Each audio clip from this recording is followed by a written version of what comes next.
on today, right? All right. Well, good morning, everybody. I see we have a big crowd here today. I'm being facetious. There's still some people that are coming in, but I know that you folks online are waiting with bated breath, right? So we are starting on time. And I'm so glad to have you all with us today. My name's Norm Ellis. This is Grace Baptist Church. I'm the Adult One teacher. And today we're going to be in Luke chapter 23. We've been progressing through Luke. And then, of course, when Easter came, we kind of jumped ahead. We leapfrogged ahead to the part, which is like going when you have a nice piece of cake and it's just thick, juicy frosting. You go right for the frosting, I know. But we've been working through the rest of the cake. And right now, we're the last week we talked about Peter's denials. Remember that? That was quite an interesting study. So we're going to touch a little bit on the trials that Jesus went through immediately after they took him into custody. But the primary emphasis today will be on when he was on the cross. And today's lesson is entitled Sacrificed. Sacrificed. And if you're following along in our lesson book, we are on session number 11, and that starts on page 100. 100. And our main idea today that we're going to be looking at is Jesus' death provides salvation to all who trust in him. And I should say trust in him alone. So let's go ahead and begin. And we're going to start with a word of prayer. And I just want to thank you, Lord, for this beautiful day, first of all, for your creation you gave us, Lord, and for the good health we have, and for watching over us, keeping us safe. Lord, I pray for those that are on their way right now to church, and just keep them safe. Lord, be with those that are hurting right now, friends and family that we know of, Lord. And Lord, I just thank you for the opportunity we have to study your word, and we look forward to that every week, Lord. And I just thank you for this opportunity to open up your word and to read it. And I learned so much. And just pray to be with us today in your son's precious name. Amen. And we'll be talking about the sacrifice that God the Son made today. So if you have your Bibles, like I said, we're going to be in Luke chapter 23. We will be looking at other verses, so be ready for that as well. And I think if you have a copy of the handout, all that information should be on the handout. And we'll be in looking at these four main points, and they're also on the handout, along with a couple of other things. There's handout number 2 is about Jesus' trials. Handout number 3 is Jerusalem in Jesus' day. It's a map. And handout number 4 is passages that are unique to Luke. Unique to Luke. So let's go ahead and begin. And what words do you associate with Easter? What words do you associate with Easter? Now, if I were in my classroom, I would have been writing them on the board as you guys told me. And if I'd been on the ball, I would have had them on my handout. But I don't have them on my handout. So I want you to think about, what words do you associate with Easter? Anybody in the audience want to throw one out? Resurrection. Okay, great. What else? Frightened women, scared women, right? Anything else come up to mind? Empty tomb. Empty tomb. I know one thing comes to mind too. Scary angels. What's that? Fulfilled promise. Yeah. Unconscious soldiers. Yeah. Now, one you didn't talk about yet. Sacrifice. Right? That's the title of our lesson today, right? Jesus made that sacrifice in Easter on the cross, right? So we're going to look at that today and think about those kind of words that come to mind as we talk about this, especially the word sacrificed, okay? So while Easter was observed last month, Jesus' sacrifice on the cross affects all people every minute of every day of the year. And that's exactly right, it does, doesn't it? In our lesson book, there is an introduction paragraph I want to read today. It's on page 100. You don't have to follow along. That's fine. I'll read it. It says, the book Lives Given, Not Taken details the sacrifices of 8 missionary martyrs. These missionaries went to potentially dangerous places because they believed God called them there to serve people in hard-to-reach areas of the world. They took serious risks so that others might know Jesus, from medical workers slain at a clinic to relief personnel assassinated by gunmen on motorcycles. They gave their lives because Jesus first sacrificed himself for them. So we get a little hint of that kind of a thing when people do that, don't they? When they follow God, even to the uttermost ends of the earth where it might be very dangerous. And I knew personally a person who he was in the military, and he wasn't afraid to talk about Jesus if somebody were to ask him. Now, the military told him, don't proselytize, in this Muslim country. So when he was in Turkey, he didn't. But people asked him. He says, you're an American, right? Let me ask you about certain things. And so he told them. Well, it was probably a mistake. Hindsight's 2020. But he could not help but tell about his Savior. And because he did tell them about what it meant to be a Christian, some people knifed him and said that he was proselytizing. Well, if in Turkey, if it's a Muslim nation, not as bad as some Muslim nations, but if you're accused of that, that's a crime. That's a crime. You go to prison. So the military whisked him out of the country very fast. Even though he'd been stabbed, had very grievous wounds, they got him out of that country quick. Because if the Turks had gotten a hold of him, he wouldn't have left prison. But that happens all the time. We don't hear about those stories, do we? We don't hear about those stories. But Jesus, he sacrificed his life for us. So the people who do that see that as their calling, and they realize if Jesus did that for me, I can do things for him too as well. So, question: how does Jesus' sacrifice on the cross motivate you? Should it motivate us as Christians? If we identify as Christians, a lot of people are self-identifying with all kinds of things today. We kind of joke about that, I know. But if we identify ourselves as Christians, should there be an element there of sacrifice in our lives as well? Perhaps there should, right? Perhaps there should. Anyway, it should motivate us too. And that was the point of that. In our handouts today, handout number two, it has a list of the different trials, situations that Jesus went through. And we're not going to necessarily go over all those, but I wanted you to be aware of some of these things that where it talks about it in different gospel accounts. Anyway, it's two systems of justice combined to produce a sentence of death for Jesus. Jewish leaders, religious leaders, accused Jesus of blasphemy, a capital offense under Jewish law. Now, we have no concept of that because we have freedom of religion, right? We can say we want to say, your religion stinks. Mine is best. In our country, that's okay. But in some countries, it's not okay. I told you one account in Turkey. I know that Saudi Arabia and other places have similar laws, and perhaps other countries as well. But back in those days, they had this law. And we would look at that as saying, well, that's sort of a backwards thing, but no, it isn't. Today, that same thing's happening today, right? So the Jews, though, they had to convince the Roman judge that their demand for capital punishment was justified. And I think there's a couple reasons for that, because we know very good and well that the Jews at times took matters in their own hands, did not go before a Roman court. Remember the woman caught in adultery? What were they going to do to her? Kill her. They had stones ready, right? Remember, Jesus at one time was going to be stoned, remember? They were going to throw him off a cliff one time. Paul had been stoned. They killed Stephen. So it's kind of a hollow thing where we have to go to the Rome. What they wanted to do, they wanted to have justification that was official. They wanted to have their hands clean. The Romans did it, right? That's what they wanted to do. Because they knew there was a great deal of people who followed Jesus. They were afraid of the multitudes, it said. So that was one of the reasons why they did go through that system. And I want to talk a little bit about that, about what happened before. This is preliminary to our actual real study here, but how many trials did Jesus go through? Anybody out there want to guess? How many trials did he go through? Now, I'm talking about before they crucified him. I see 2 fingers or 3. 3.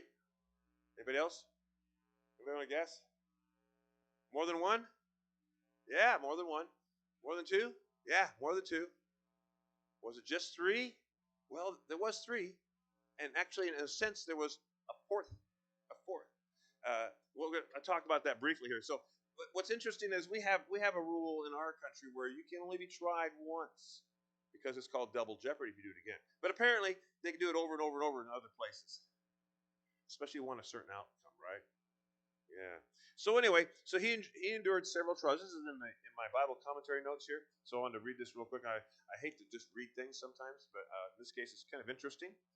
Um, the first trial, there was four of them, they say, and at daylight, says the Sanhedrin convened a formal or first trial hearing. False witnesses accused Jesus of blasphemy, but their contradictory testimony was inadequate.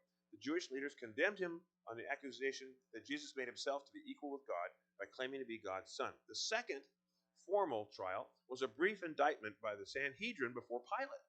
The chief priests and elders brought Jesus before the Roman governor because only the Romans could sentence a man to death. And again, that's an official type of thing.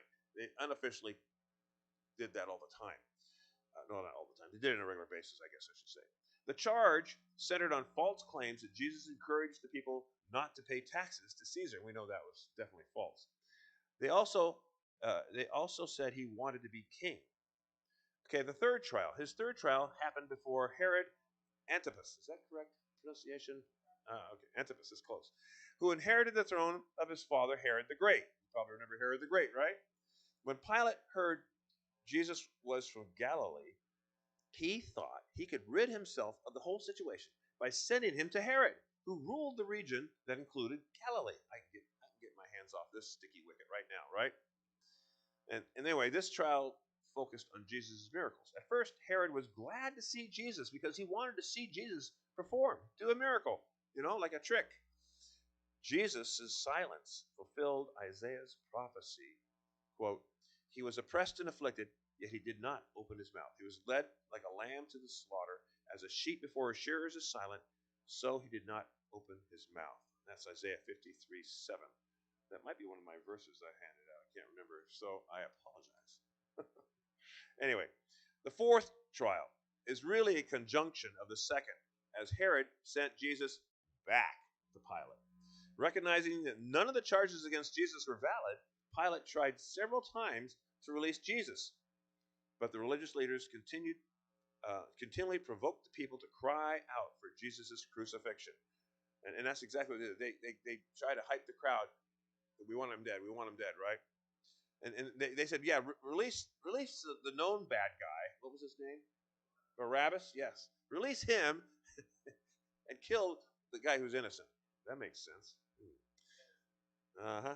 But the religious leaders continually provoked the people to cry out for his crucifixion. Finally, when Pilate's position with Caesar was threatened, there it is, he yielded Jesus into their hands. And after being scourged, Jesus was in a weak condition, so weakened that he had to compel a person on the sidelines. His name was Simon of Cyrene. Uh, and he had to carry Jesus' crosspiece the rest of the way to Golgotha.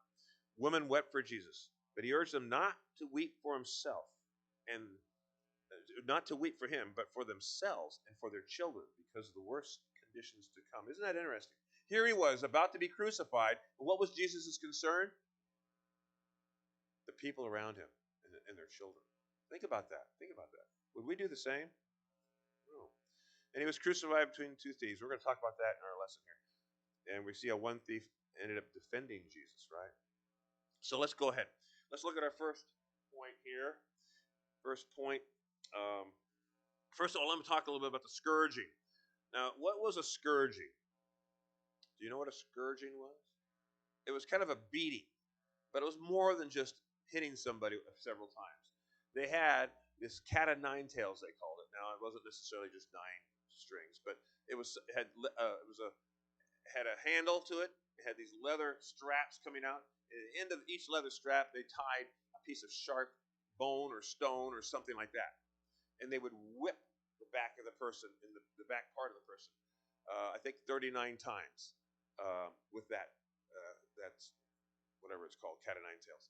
And the object was to inflict as much pain and yet not kill the person. Okay? This is the Romans' method. And I don't want to get too graphic into it, but it was a pretty bad thing. Many people died from the scourging alone because of the shock to the body and the blood loss. It was a terrible, terrible thing. It was humiliating. It was done to humiliate the person even further before they killed them on the cross. So They scourged him. He was in such a weakened state they had to force somebody to help by carrying the cross piece. So look at the first point. First point is focused. For these first two verses, I want you to listen for the details about Jesus' crucifixion. Okay, who has number one for me? I see that hand out there. Go for it. When they came to the place called the Skull, there they found him and the criminals, one on the right and one on the other on the left. But Jesus was saying, Father, forgive them, for they do not know what they are doing. And they cast lots, dividing up his garments among themselves. So, very interesting first scriptures here. Now, this place was called the Skull, and it comes from a either Greek word or something like where we get the word cranium from. And there's a couple of opinions as to why it was called the Skull. One was that it appeared to be as a skull when you looked at it from a distance. Others, it was a place of crucifixion. So that would lend you to the skull part there. Let's touch on crucifixion really quick. Now, I was going to look at the history of this. I can't remember. I think it's the Phoenicians. Correct me if I'm wrong, pastors back in the back. Crucifixion, was it first by the Phoenicians? Yeah, I know. But they used a spike. They would impale them upon that. But it was one of the first kind of public executions that was similar to this. And the Romans took this method of crucifixion, as public crucifixion, and they kind of refined it to an art form. Their purpose was to make it as humiliating as possible, a public example of what not to do or suffer the wrath of Rome. And they had designed this system so that people would linger, sometimes for days. Yes, go ahead. Before. Mm-hmm. Yes. Mm-hmm.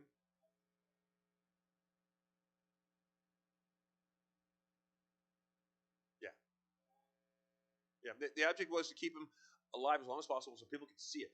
And there's accounts of crucifixion sticks, platforms, whatever, lining the public highway out there. I think Nero did that too. He would actually light them on fire and things like that. It was horrible, horrible. Well, there was talk about that. Yeah.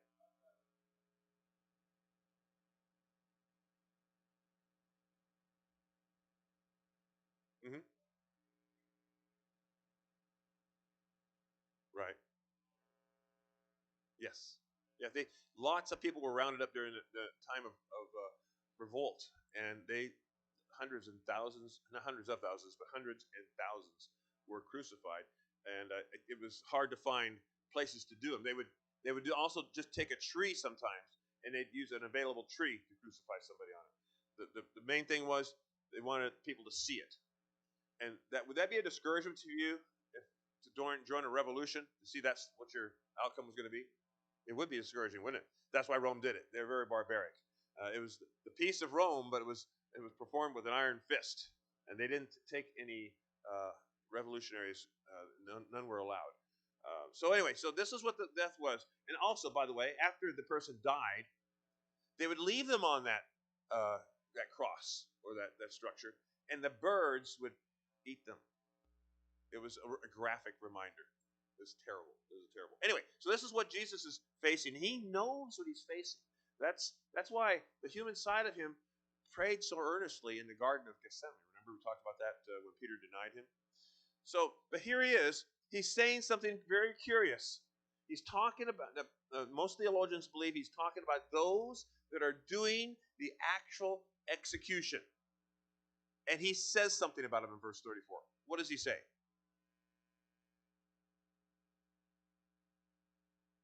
Does he bring down condemnation? Does he say you're going to die a horrible death because of this? He says something completely different. Father, forgive them. They don't know what they're doing. Isn't that amazing? Here he is facing this. He knows what he's facing, what he's going through, what he's going to do, what they're going to do to him. And he's telling his Father in heaven to forgive those who are actually doing the killing right now. Now, some theologians, to be honest, also think that means all sinners everywhere. They take that as a more of a blanket statement. But most of them will agree that this is probably focused on these people who are actually doing the killing to him right now. Let's think about that. Isn't that amazing? And it says they cast lots, dividing up his garments among themselves. Now that's an interesting thing to include in there. Why do you think Luke did that? Oh yeah, there's something called prophecy, isn't there? Yes, there is. And I can't remember where I remember reading that, but it's on one of my notes. Is it in Psalms? I think it is. Yeah, Psalms. There it is, Psalms 22:18. They divided up my garments among them, and for my clothing they cast lots. And one of the other gospel accounts talks a little more about this. Apparently, he had a woven tunic. Now, it wasn't anything really special that only special people have. You'll hear some of the wealth and gospel preachers say this. Well, he was wearing designer clothes. No, he wasn't. But it was something they didn't want to break apart. That was one of the perks of being on this execution squad is you could take the clothing because they were up there naked. By the way, you see pictures of them with strategically placed things. No, he didn't no loin cloths, nothing like that. They were naked. They took their garments off of them. They wanted to humiliate them as much as possible in this whole process and expose them to the elements as much as possible. So, hey, this is a pretty good piece of clothing. We don't want to split it up. So they cast lots. They gambled for it. And Psalms, the prophecy from Psalms came true. Came true. Anything here strike you in these verses you want to ask questions or talk about? Anybody? Yes, sir. Yes.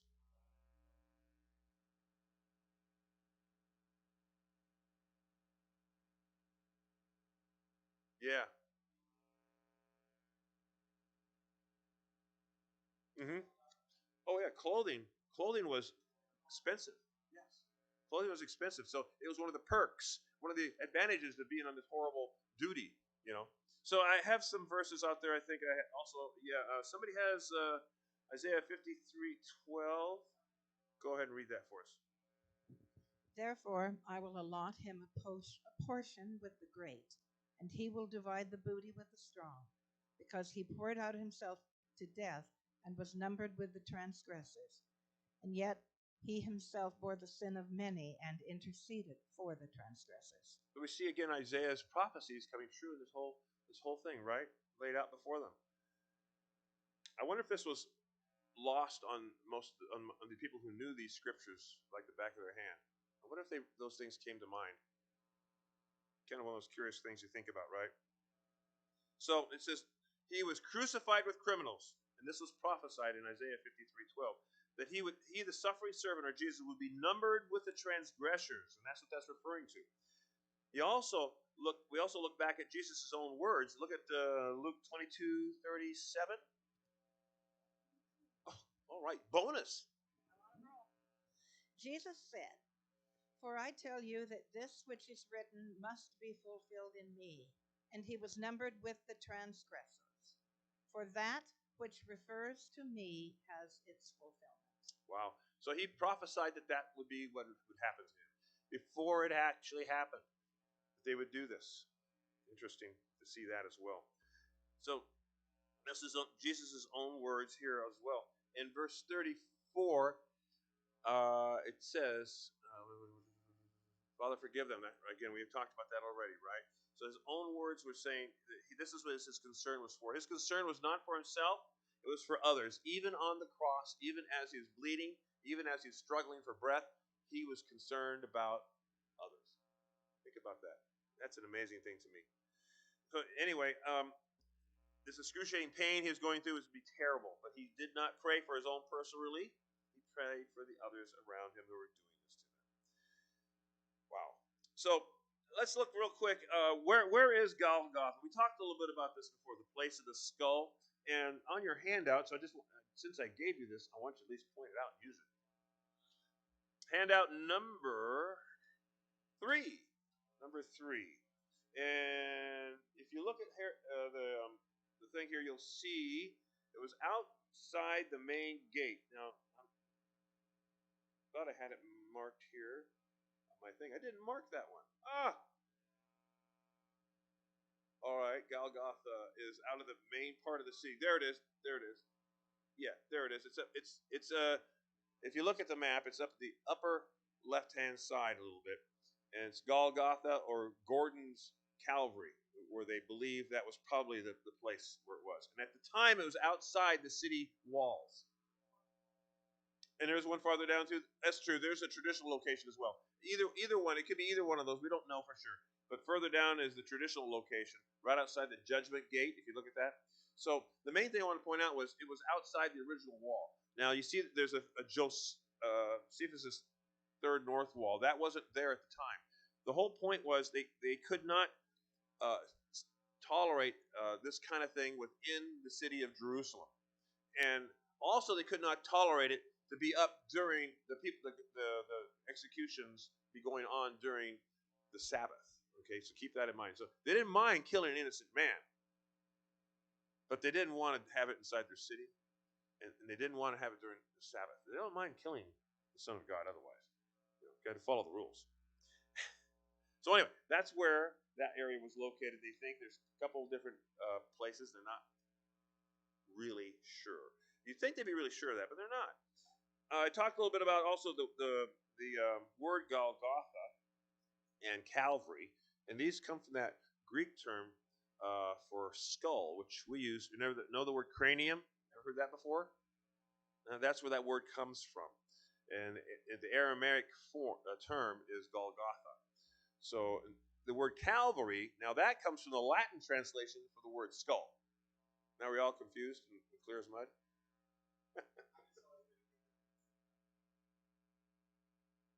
Yeah, at the skull. Where I first saw the line. No. Anyway, no, I was a little mistranslation there. Let's see. Jesus was no victim, though. And you think, wait a minute, what kind of statement is that? Jesus is no victim. If he had not embraced the Father's will in the garden, these men would have no power over him. He knew his atoning sacrifice was the only way that we could be forgiven. So he willingly went to the cross. Think about that as well, the impact of that. He willingly went to the cross. Let's look at the next point. I don't think I skipped anybody's verses today. No. Good. So far, even though I'm running on batteries this morning, I'm doing okay. For those of you who don't know, we worked long and hard at our pastor's house, especially Marvin. I don't know how he's even here today. Yeah, he's into the room teaching, getting that back door put in for him. So that was kind of fun. Anyway, for these next 5 verses,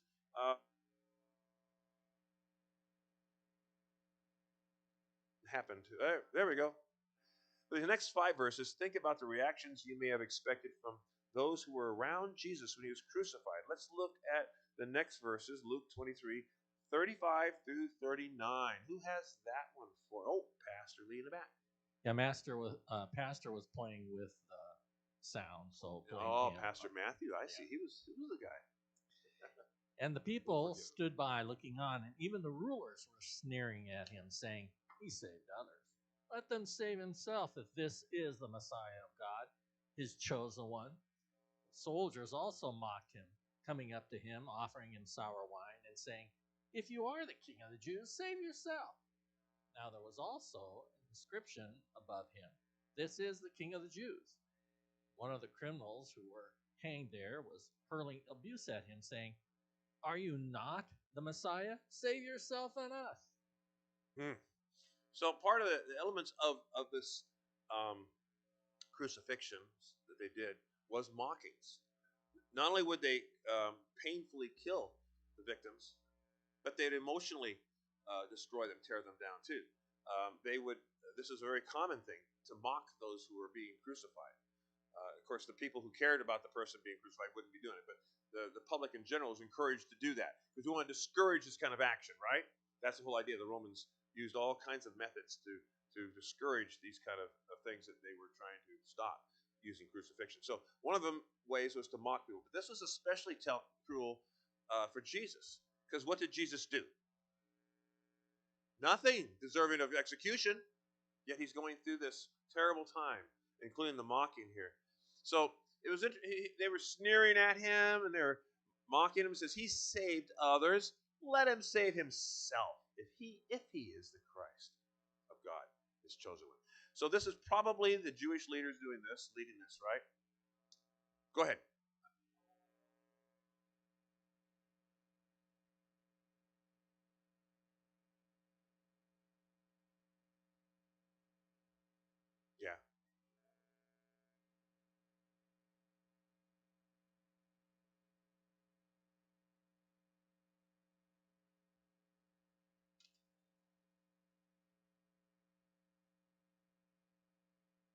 Yes. Mm-hmm.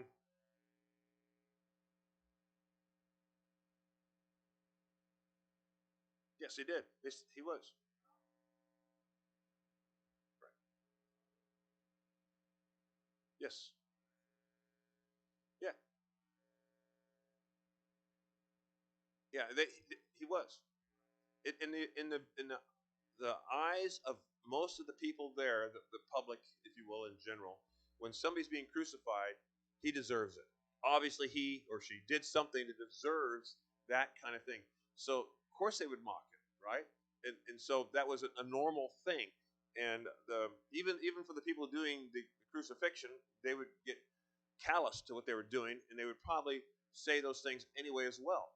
They probably lead them, "Hey, you guys, let's mock this guy. He's being crucified. Come on, I want to hear it. Come on." It could be something like that going on. I don't know, but it was all part of the process of humiliating this person who's being crucified. Mm-hmm. Mm-hmm. Yes, they had to do it a certain way, prescribed way. Yeah, and they were experts at it. Which is always funny to me. A little diversion here. When people say, "Well, Jesus really didn't die; he just swooned." He just he just lost consciousness, and in the coolness of the tomb, he revived and walked out. No, no. These guys, they knew what they were doing. They knew how to kill people. That was their job. They did it. They were efficient at it, and that's what we saw there. Anyway, but it's interesting. He saved others. Let him save himself. Now, what is it referring to there? Is it referring to the salvation we think of? It's important to note. No, it does not. It's referring to saving himself from the situation. Taking. Well, if he's the son of God, he'll just get down from the cross right now. That's what they meant. They didn't mean salvation in the sense of a spiritual salvation. Yeah, exactly. They were trying to goad him into, because they know this guy did miracles. They were trying to goad him to do something spectacular. We want to see him do something. We really don't think he's going to, but we want to see him do it. We want to see him perform, essentially. So it says the soldiers also joined in the mocking. I think they were probably part of the rah team for this, and they offered him sour wine. And here's an interesting thing to think. Well, they're killing the man. Why would you give him something like sour wine? What would be the purpose of that? Somebody want to venture a idea? Well, go ahead. You were saying maybe they get overtime for keeping the guy up the cross as long as possible, because wouldn't it prolong the life of the person? Yes, it would. We talked about that earlier, right? And they were trying to keep this going as long as they can, because it was something that was their job to do. Go ahead. Yeah, they added something called gall, which was a type of anesthetic also, which allow some relief. Yeah, it it was spoiled wine essentially. Yeah, yeah, hmm yeah, hmm yes. Another thing it would probably do is any kind of hydration is going to help right now because he's losing fluids, and it's a very terrible process. Probably your mouth is as dry as parchment, as dry as a dusty road, that kind of thing. And so this is all to keep him going a little longer until they finally kill him before they take him off the cross because of the upcoming Sabbath, of course. Anyway, and they're mocking him, even continuing. He says, "You saved others, save yourself." Obviously, you don't think it's going to happen. So, and it says, what about the two people on each side? By the way, there was you see these pictures all the time. It kind of amuses me in a way. Here's Golgotha. It looks like a skull. You got these little eyes and noses, like a skull there, and you see these three crosses, one in the middle, taller than all the rest, and that's Jesus, and those are the other two. It wasn't really exactly like that. It was a hill, probably. That's because they talk about it.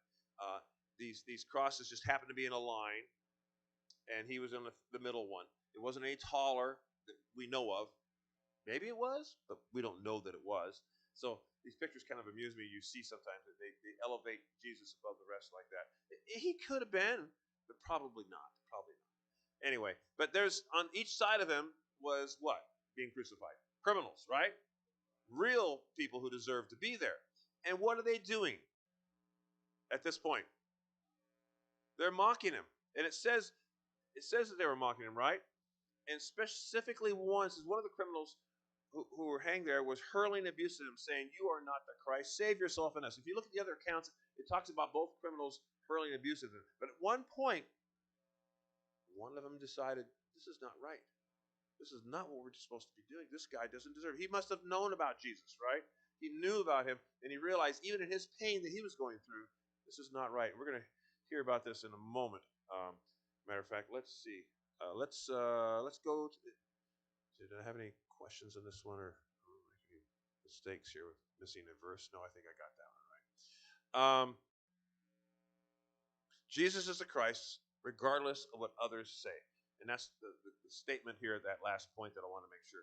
Regardless of what all these people were saying, did it change the fact that he was Jesus, the Messiah Jesus, the anointed one Jesus, the Son of God? Didn't change it, did it? Doesn't change a thing. They can do all that they want to. Same for us in a sense. People can hurl all kinds of abuse at us. Does it change the fact that we're his possession? Does it change the fact of our salvation? No, it doesn't. No, it doesn't. Keep that in mind when next time you undergo something like that. It may be demeaning to you, but you know you're secure in Christ, don't you? Let's look at the next verse. We have 4 points today. That's usually you have 3. Upgraded, yeah. So let's look at the next part. It's called trusted, verses 23 through verses 40 through 43 of chapter 23. There we go. And on these next verses, I want you to notice the attitude of one of the criminals towards Jesus, how it changed. Okay?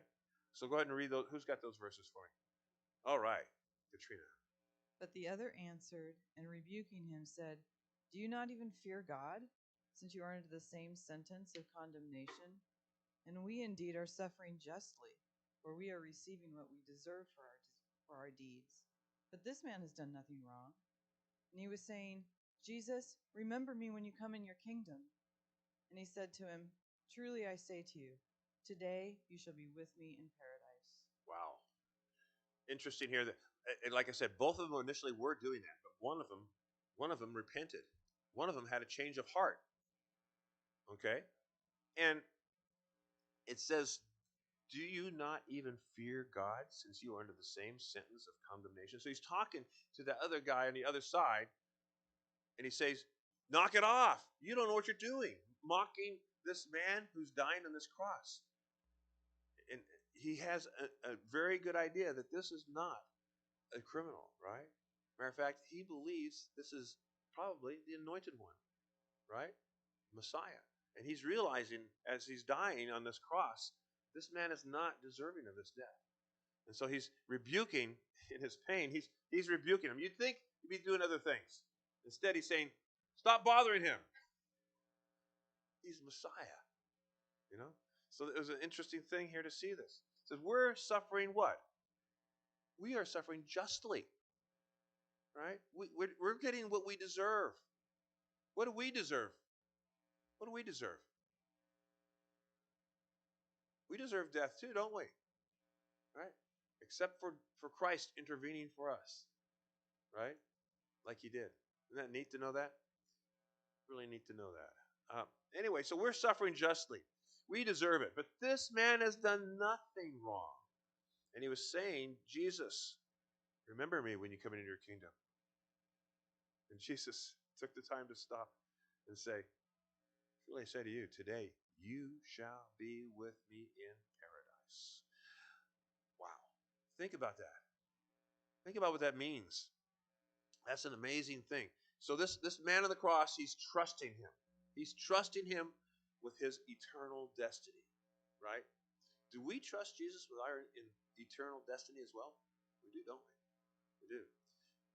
To see this kind of thing going on is an amazing thing on the cross. When they should be worried about themselves, they worry about other things, like the man's worried about how Christ is being mocked by the other guy. So the criminal's comments, these are interesting to see compared to the insults. So we see the mockings, we understand those, but we don't understand this suddenly. This is a change, right? Why might some people choose to mock Jesus rather than to turn to him? Does that happen? People mock Christ? Do you ever hear that? All the time I've heard that, you know? Mock Christ and mock Christians. And why do they do those things? Any ideas, motivation wise? Yes, go ahead, Libby.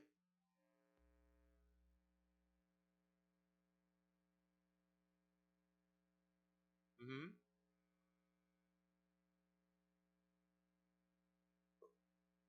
So he knows he needs to change his life, but he doesn't want to. So in order to justify it, he'll mock that other side of it. Yeah, I agree. I think that's part of it, definitely.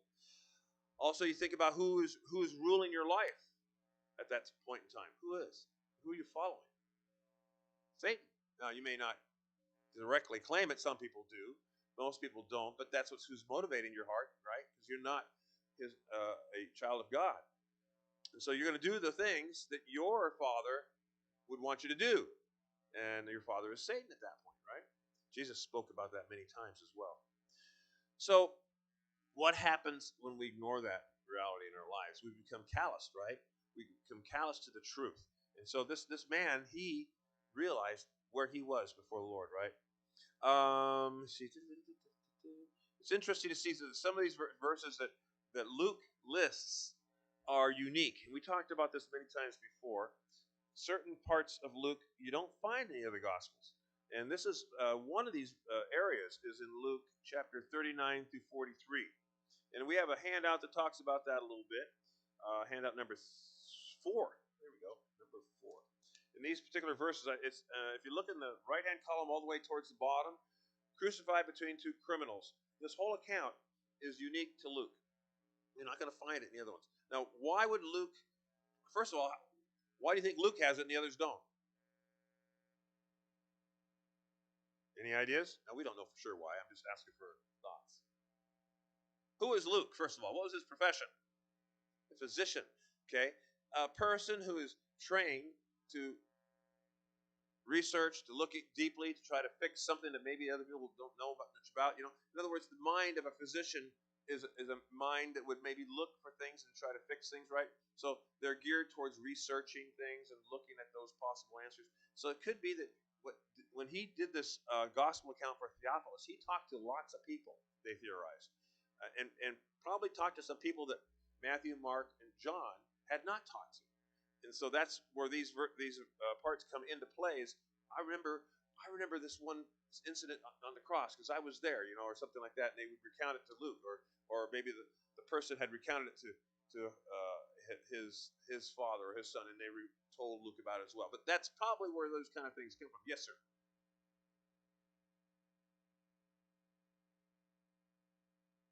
Hmm. Yeah, yeah, yes, he did. Yeah, that's the way they believe. Mary was probably the source for many of these things. Hmm. Yeah.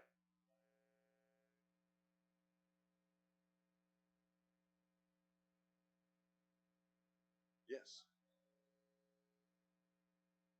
Hmm.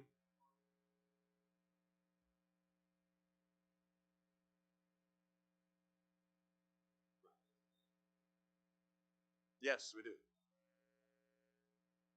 Yep. Luke has a lot of personal details, a lot of family details that the other gospel accounts don't point out, don't have. Along with Mary, it could have been James, perhaps, who remembers that. And James, we know, was an instrumental person in the early church. Remember that? And so it could be, and Luke had interaction with James. So a lot of those kind of connections that we don't get all the backgrounds for, but that's very possibly. We only theorize, so we don't know for sure. What's that? Yes, I do. I mean, James, the half brother of Jesus. Yes, exactly. And but also he had access to the disciples as well. I'm sure, in many cases, those who were still there. Anyway, going on. Um, how does the promise Jesus made on the cross define our salvation through faith in Jesus? Now, what promise was that he make to this man? Yes, he's not going to do any soul sleeping. No, not going to wait for that trumpet sound before he's going to be with him that day. Think about those words. Think about that. Mm-hmm.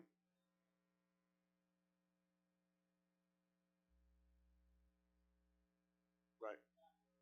Right.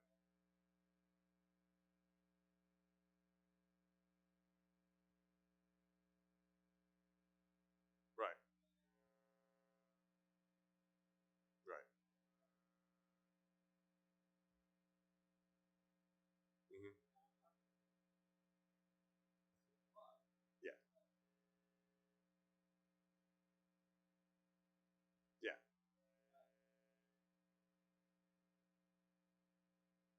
Yes, it was. Hmm. Right. Yeah. Hmm. Yeah. That's a promise. He's exactly right. He's telling that person, I know, I know where you're going to go, and it's going to be a place where you're going to be with the righteous. You're going to be with me. You're going to be with the Heavenly Father in that realm, in that area, paradise. Yeah. Hmm. Right. Exactly. Yes. It'd be like turning a corner or going through a doorway. That's what I've heard before. Um, and of course, our science fiction age, you can see like beaming down on a planet. But it's going to happen instantly when you close those eyes on earth in death. You're going to open them up in paradise. Now, paradise is, by the way, a synonym for heaven. So when you hear heaven, paradise, they're interchangeable. Now, Jesus also spoke of that in one of the parables. If you remember the rich man and Lazarus, and the rich man died, and he went to Sheol. He went to that bad place, and he was in torment. Lazarus died. He went to the bosom of Abraham in that same area. And their concept of this, one of the many things that Lee was mentioning too, was this area of Sheol was the place of the dead. And there was like two compartments in one theory. One was where you paid for your sins and eternal fire and judgment, stuff like that. And the other side was the bosom of Abraham. And so Lazarus, when he died in this parable, he went to that bosom of Abraham. And so that is a place of comfort, a place of being with the righteous, being with the Lord. And a little side note, at one point, those people were led out of that area to the throne room of God, part of heaven. And that's talked about later. We're not going to get into details on that, but so it was no longer, Sheol was emptied of the righteous, you might say, in one theory. One theory. I'm not being dogmatic, I'm just saying that's one theory of what happened. All right, let's go on. I don't want to take too much time. I'll miss my last point. I don't want to do that. Let's go to the last point here. Sacrifice. Sacrifice. This is in verses 44 through 46. For these last three verses, I want you to think about how the 3 hours of total darkness may have affected them and affected us today. Now, he was crucified, they think, around 9 a.m. This is how they reckon time. They said around the third hour of the day. And that would be around 9 a.m. because if sunrise was around 6. Does that make sense? 6, 7, 8, 9. He was put on the cross, crucified. So at this point, at a certain point, we have this particular thing begin. So let's. Who had that last verse for me? Number 6. Did I skip some verses? No. Oh, okay. Go ahead. It was now about the 6th hour, and darkness fell over the whole land until the 9th hour, because the sun was obscured, and the veil of the temple was torn in two. And Jesus, crying out with a loud voice, said, Father, into your hands I commit my spirit. Having said this, he breathed his last. Very interesting. Again, thing occurred here, and this happened in the middle of the day. Now, how long does an eclipse usually last? Anybody gonna guess? Huh? Minutes. Yeah, minutes. Not long. Not long. So this wasn't an eclipse, folks. Some people say, "Well, that was just an eclipse." No, no eclipse I know lasts 3 hours. Was this? Can this be explained by anything that we know of today, besides what the Bible has? I don't think so. I don't know of any physical way you can cause something like this to happen, and it did. But we do know from the Bible similar things, don't we? Remember what happened, I think, with Joshua? What's that?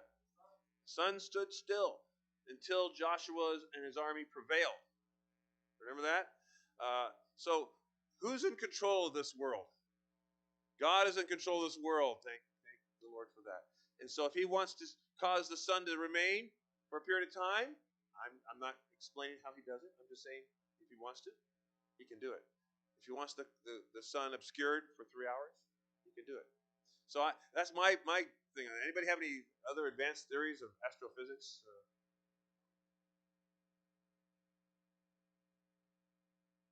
Oh, the darkness that covered, yeah, Egypt. Hmm. Yes, yes. And I forgot about that. I was going to bring. It's a good parallel, isn't it? The death of the firstborn in Egypt, and they're killing Jesus now in this account. And now I've also heard people say that the reason for this was that God could not look upon sin. Uh, could be that might be a symbolism thing there, but remember, God is spirit. He's not man. He's not. But we sometimes want to look at things in anthropomorphic terms where we can understand it. So that could be one answer to that. Another one I've read, and I tend to lean more towards that, is God's disapproval of what man is doing to his son. He's showing. Would it be a terrifying thing first of all, for an eclipse that you don't know it's coming, sun to go dark? Sure, it would be, right? But then it doesn't go away. It stays for 3 hours. Would that be a terrifying time? It would be a very terrifying time. People would think this is the end of the world, probably, right? The total darkness. How would that affect you? How would you, if you had to go through something like that? How would you feel? Afraid, terrified, scared, yeah. Just not understanding what's happening, right? So why did God do that? I've heard many theories. Those are probably the two preliminary ones, two prominent ones. Go ahead.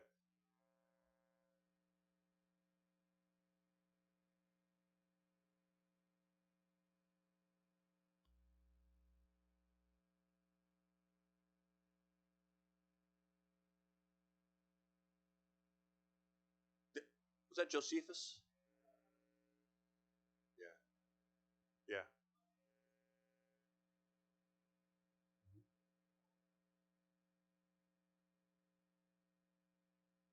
Oh yeah. They knew when things like eclipses would happen. Yes.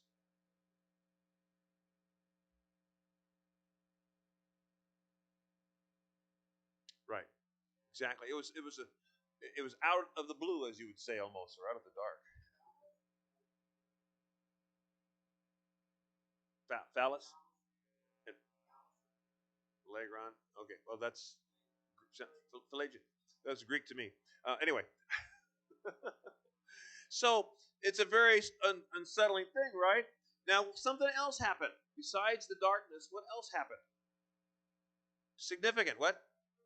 Earthquake. Yes. The veil. Yeah. And this is very, very symbolic. The veil was ripped from the top to the bottom. Now, I don't know how they knew this, but it was. Several gospel accounts talk about this. But it is symbolizing something. It's symbolizing now there is access to God. What Jesus did when he breathed his last, he fulfilled that obligation, right, of the sacrifice for the sins. And he went to. It goes on to say he went. One of the verses I think is coming up. I better not steal anybody's thunder. But it's what we see here. We see here is a symbol of what's happening in heaven. Now we need to make sure that button does not get stuck like that again. It's very disruptive. Thank you. Okay, let's have these verses read now. Who's got the next one? Who's the next one?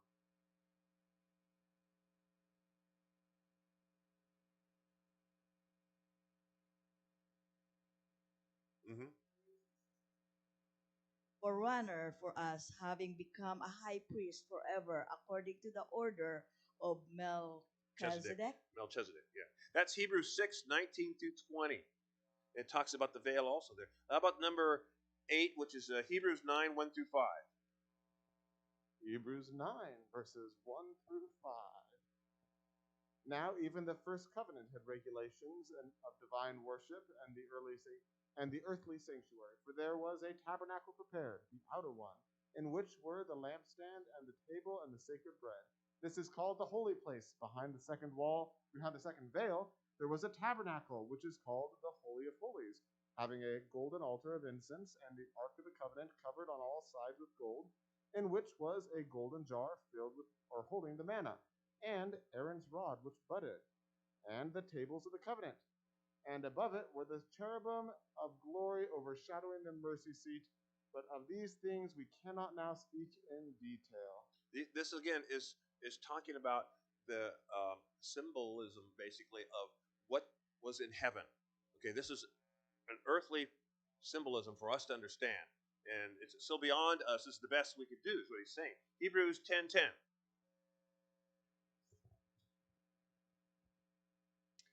By this we will have been sanctified through the offering of the body of Jesus Christ once and for all. Excellent. How did you get the shortest verse? I wonder. Okay, pretty good though. Anyway, so we see this is what's happening here in heaven. Is what's basically Jesus is given is paying that ultimate price. And so, as a symbol of what's going on in heaven, that veil is ripped from heaven down to earth.